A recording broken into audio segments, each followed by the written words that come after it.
से।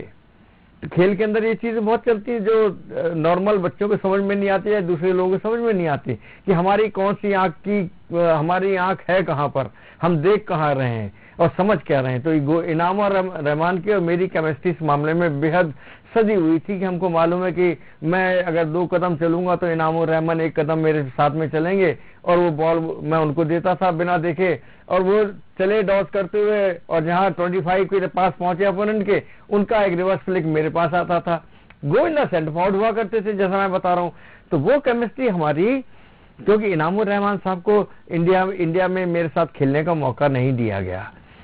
कुछ वजह हो सकती है, कुछ कारण हो सकते हैं जिनको कि मैं, क्या ये तो वजह नहीं थी तो उनको लोग कहा करते थे वो जवान के बहुत खरे हैं। देखिए, जिसने जीतना है, जिसने अपनी जान देके भी जीतना है, तो कुछ ना कुछ तो ऐसी तरह की बातें होंगी, लेकिन उनका असली जज्बा ये था कि मुझे किसी भी हालत में मैच जीतना है।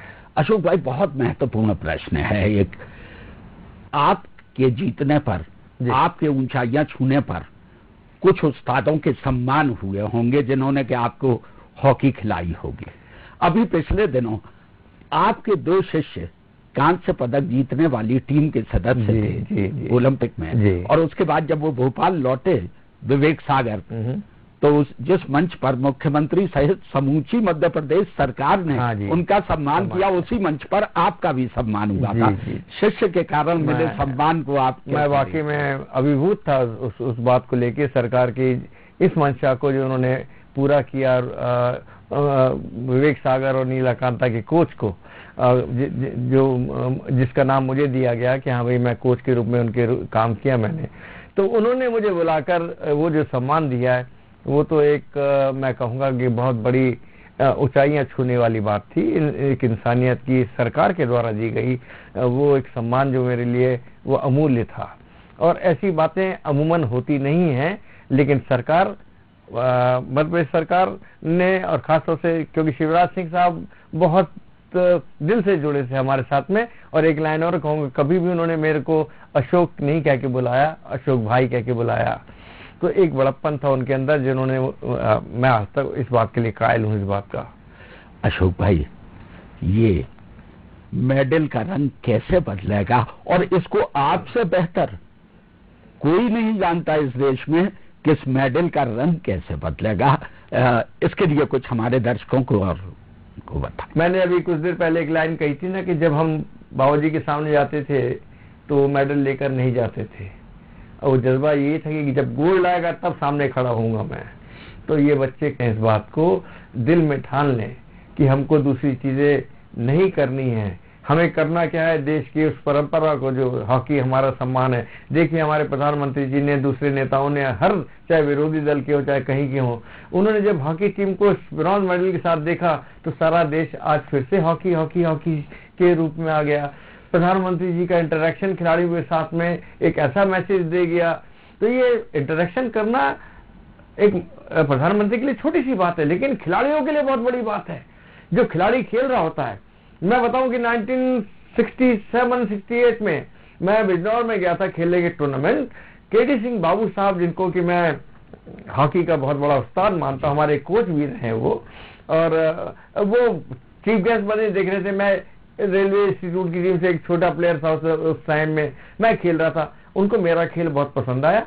जब पसंद आया तो उन्होंने बुलाया, उनका रुआब तो अलग सा था तो उन्होंने बुलाया, ध्यानचंद के बेटे हो जी, अच्छा खेलते हो, और पीठ पे 2-3 थपकियां दे दी।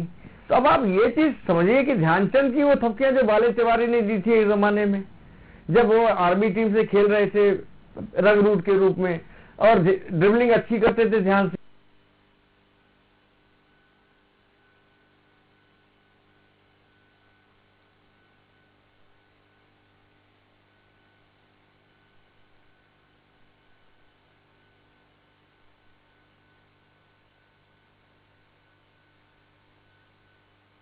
साहब की हो और मेरी थपकियां विवेक सागर को हो, तो भाई वो तो गोल्ड मेडल ही आएगा फिर तो।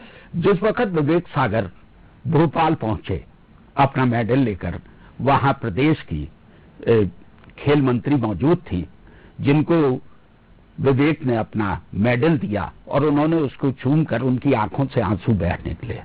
ये आंसू किसी मंत्री के आपको लगते हैं, किसी महारानी के लगते हैं, या खेलों को गोद लेने वाली किसी माँ के लगते हैं? गोद लेने वाली माँ के लगते हैं। खेलों से उनका बहुत मोहब्बत प्यार रहा है और मैं जानता हूँ उनकी इस मोहब्बत को कि वो खेलों के लिए वाकई में कहते हैं ना बिल्कुल आंखें पुल के बिछाए बैठी हैं, कुछ भी कर सकती हैं। और उनका उस दिन का जो भाव था वो वाकई में एक दिल से निकला हुआ भाव था। उस मेडल को इतना महत्व देना।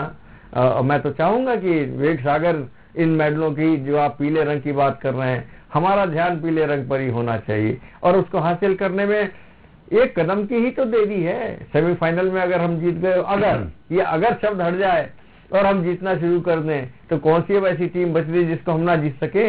अब तो हमारी टीम के अंदर इतनी हिम्मत है, हमारी काबिलियत है, खिलाड़ियों के अंदर अच्छा स्टैमिना है, कहीं से हमने कोई कमी नहीं दिखाई। और कभी सिर्फ वह आती है कि कुछ मौके ऐसे होते हैं जहां आपको एक्स्ट्रा ऑर्डिनरी बन के कुछ काम करने पड़ते हैं। ये विदेशी कोचों का जो सिलसिला इस देश में चला है, क्या भारतीय सीनियर खिलाड़ियों, भारतीय कोचों में वो जज्बा या वो टेक्निक उनके पास नहीं है? क्योंकि हिंदुस्तान में खिलाड़ियों को पैदा करने के लिए जो शख्सियतें खड़ी की जाती हैं वो एनआईएस में खड़ी की जाती हैं, और जब देश की कोई टीम बनती है किसी भी खेल की तो उसमें एनआईएस कोच नहीं होता है। तो हम कर क्या रहे हैं? हम देते हैं हमारा हाईएस्ट अवार्ड जो है, अगर आप देखें इस बात को, सरकार जो है द्रोणाचार्य अवार्ड देती है, चाहे हॉकी हो, चाहे कबड्डी, कुश्ती हो, कोई सा खेल हो। तो हमने कितने द्रोणाचार्य अवार्ड इसको इस मुहिम पे लगाया, इन बातों में लगाया है। या हम उनको इतना महत्व दे रहे हैं कि किसी टीम को कोच कर रहे हो, ऐसा नहीं हो पा रहा है।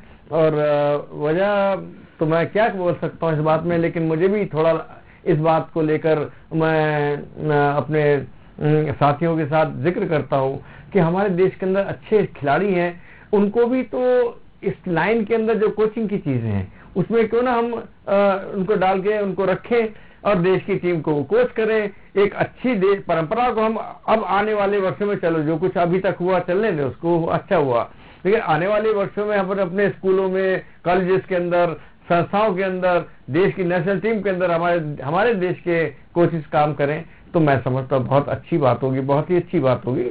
और सरकार को इस बारे में जरूर ध्यान देना चाहिए। क्या आप न्यूज वर्ल्ड के माध्यम से सरकार से ये कहेंगे कि जब भी सरकार को आवश्यकता हो तो आप सेवा देने को तैयार हैं हॉकी के लिए? मेरा तो जीवन इसमें लगा हुआ है। मैं कहीं भी रहता हूँ, कहीं भी जाता हूँ तो मैं तो यही कोशिश करता हूँ कि हॉकी को बढ़ावा मिले, हॉकी खिलाड़ियों को बढ़ावा मिले। खेल एक सम्मान सूचक चीज है देश के लिए। आप ये ना भूलें कि देखिए ना, जब मेडल जीत के हम आए हैं, चाहे वो पैरा ओलंपिक का हो, चाहे हमारे ग्रीष्मकालीन ओलंपिक का हो, हमारे सारे देश के लोगों ने खैर मकदम किया है, सर आंखों में इन खिलाड़ियों को बिठाया है। और एक ऐसा अभूतपूर्व प्यार सम्मान जो है वो इस बार दिया गया है, वो तो मैंने कभी देखा नहीं था। सही बात तो ये है। जितना जीवन में आपने जीतों के साथ सम्मान, लोगों की प्रशस्तियां, देश की तरफ से प्रशस्तियां जो प्राप्त हुई, उन्हें अगर आप क्षणिक ध्यान करके इस वक्त कुछ कहना चाहेंगे तो क्या कहेंगे? मैं तो यही कहूंगा कि खिलाड़ी के रूप में खेलने का जो अवसर मुझे मिला, और उसके लिए मैंने मेहनत करी, इसमें तो कोई दुराय है ही नहीं कि बिना मेहनत की तो आप कुछ हासिल कर ही नहीं सकते। और दीवानगी की हद तक मेहनत होती है, वो जिसको आप कह सकते हैं पागलपन। तो वो चीजें हमने करी कि पागलपन इसलिए करा कि मुझे ओलंपियन बनना है, पहली बात। जब ओलंपियन बन गए तो मुझे मेडल जीतना है, वो दूसरी बात, वो भी प्रण है, मुझे जीतना है। और मुझे आपसे अच्छा खिलाड़ी बनना है, ये मेरा तीसरी बात कि आप मेरे से अच्छे कैसे हो सकते हैं, मैं भी आपसे अच्छा हो सकता हूँ। तो ये चीजें हमने कॉम्पिटिशंस में अपने अंदर लानी शुरू करी, उसको अपने तरीके से। हमारे टाइम में कोचिंग नहीं होती थी, कोई कोच नहीं होता था, अपने आप से सीखी, आपकी चाल ढाल से सीखता था मैं, आपके खेल के तरीकों, जैसे मैंने इनाम रहमान की बातें सुनी और खेल अपने खेलना शुरू कर दिया। तो ये वो चीजें होती थी जो हम लोगों ने अपने टाइम में करी हैं, और उसमें एक बड़ी दृढ़ता होती थी खेल के अंदर। 70 मिनट का खेल हम लोग खेलते थे, आज के खेल में तो आप 15 मिनट में, 10 मिनट में किसी भी खिलाड़ी को चेंज कर दे, लेकिन असली हॉकी जो ग्राउंड की हॉकी थी उसके अंदर 70 मिनट हमको खेलना ही पड़ता था। अशोक भाई, आखिरी सवाल आपसे, क्या खेल में कोई शॉर्टकट होता है? नहीं, कभी नहीं। और जो इस बात को लेके चलते हैं या सिलेक्शंस में गड़बड़ करते हैं या नहीं अच्छे खिलाड़ी को रखते हैं, उसका खामियाजा देश भुगतता है। आप यकीन माने उसका खामियाजा देश को भुगतना पड़ता है, क्योंकि यहाँ पर तो सिर्फ योग्यता ही काम आती है। आपकी वो चीजें यहाँ काम आती हैं जो आपने सीखी होती हैं, और जो सीखी इसलिए होती है कि जिस वक्त मौका मिले ग्राउंड के ऊपर तो आप किस तरह से उन बातों को उस मैदान पे उस मैच के अंदर रख पाते हैं, चाहे वो गोल स्कोर की पावर हो, चाहे गोल रोकने की तरीका हो, चाहे पेनल्टी कॉर्नर फेंकने का तरीका हो, चाहे पेनल्टी स्ट्रोक फेंकने का तरीका हो, तो वो चीज आपको ग्राउंड के ऊपर उस फ्रैक्शन और सेकंड के अंदर रखनी पड़ती है। तो उसके लिए मेहनत सबसे बड़ी चीज है। अगर आपसे ये पूछा जाए कि खेल क्षेत्र में आपके सबसे खूबसूरत लम्हे, जो बात बहुत अच्छी लगी हो, और एक ऐसा क्षण भी कि जिस वक्त बहुत दुख हुआ हो, तो आप क्या कहेंगे इसके? 73 वर्ल्ड कप मेरे सामने आता है, मेरे सामने 1972 का ओलंपिक आता है, कि यदि 2-3 खिलाड़ी मुझे मिले होते 72 ओलंपिक में, जिनका मैं जिक्र कर रहा हूं, चाहे वो इनामुर रहमान साहब हो, बलबीर सिंह रेलवेज के हमारे, जिनको कि मैं राइट आउट एक ऐसा खिलाड़ी मानता था कि मैं कहूं कि मैं उनके सामने कुछ भी नहीं था उस टाइम में, लेकिन मेरे अंदर जो चीजें थी वो ये था कि मेरी बॉल कंट्रोल और मेरा पासिंग सिस्टम अच्छा था। मैं खुद कह सकता हूं कि वो अच्छा मेरा पासिंग सिस्टम था, जिसके फायदे मैं इनामुर रहमान के